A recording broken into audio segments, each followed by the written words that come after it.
Welcome back to The Daily Poem here on the Close Reads Podcast Network. I'm David Kern. Today's poem is by the famous Emily Dickinson. You've heard from her several times here on the podcast, but she's always so rewarding to go back to. And she has a great poem for the end of summer, beginning of autumn. And for some of us, it may be wishful thinking, turning to a poem like that. For others, autumn is absolutely here. It's getting cool. Leaves are starting to turn.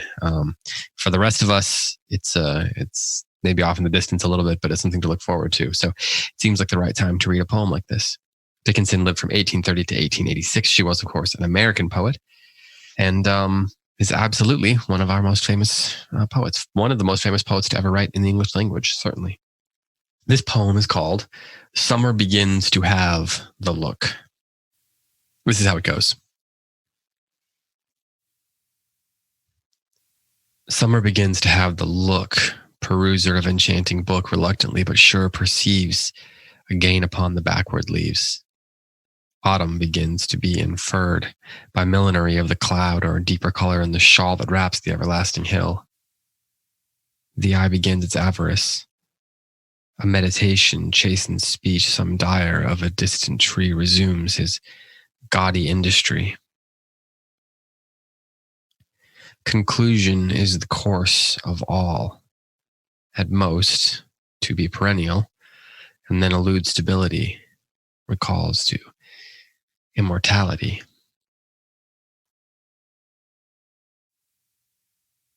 So, this is one of those poems that is quintessential Emily Dickinson in terms of the formal elements of it. It's a ballad stanza, which means that there's quatrains, so 4 lines for each stanza. In this case, there are four-line stanzas.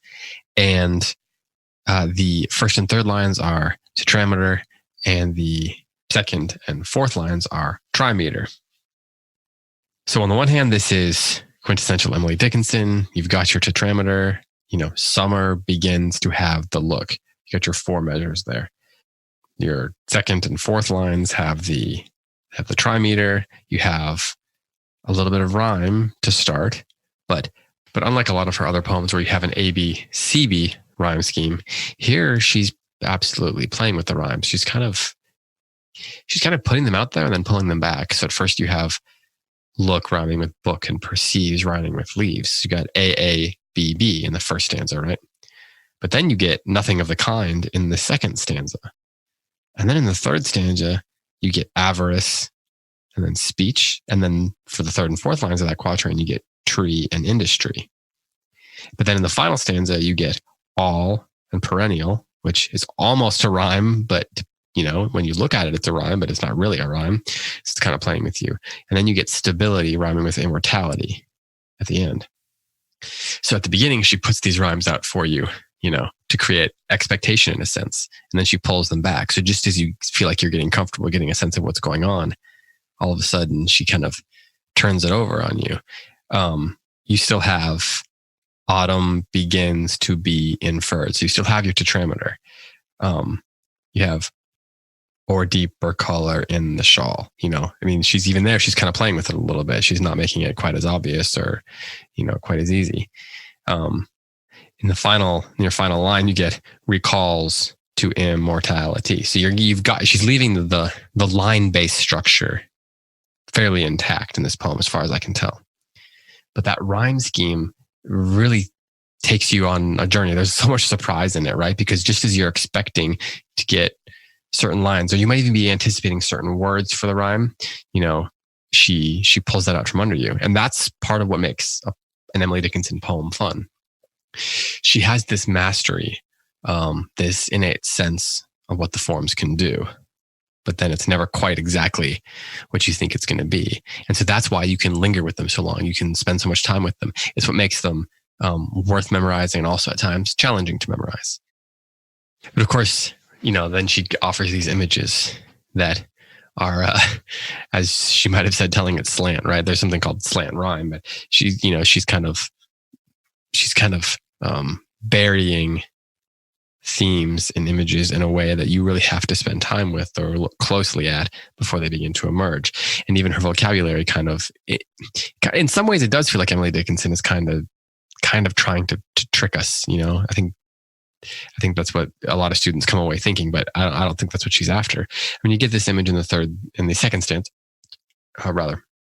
It goes like this. Autumn begins to be inferred by millinery of the cloud, or deeper color in the shawl that wraps the everlasting hill.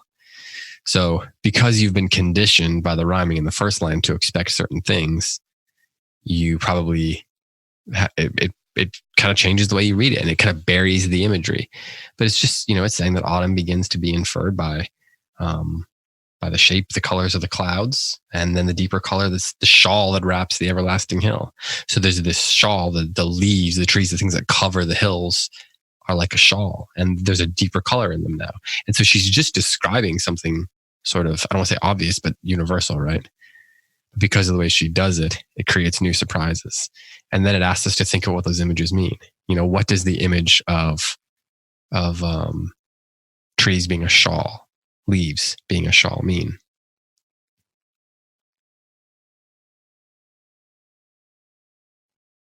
Then she comes back to that later. She says, some dyer of the distant tree resumes his gaudy industry.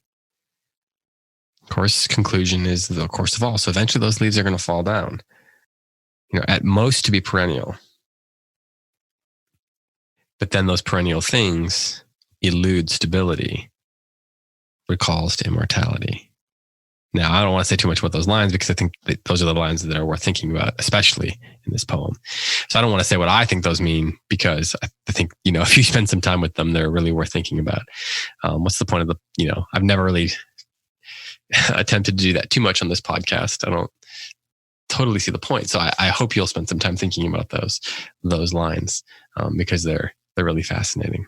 And before you do that, I'll read this poem one more time for you. So Summer Begins to Have the Look by Dickinson.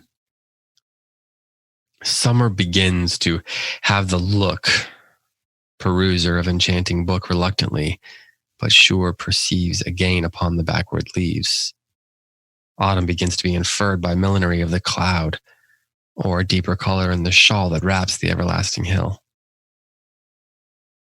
The eye begins its avarice, a meditation chastens speech.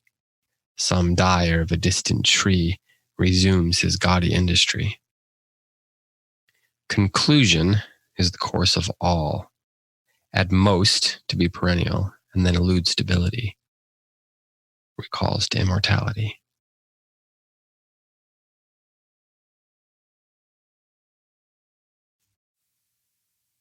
This has been the Daily Poem. Thanks so much for listening. I'll be back tomorrow with another poem for you.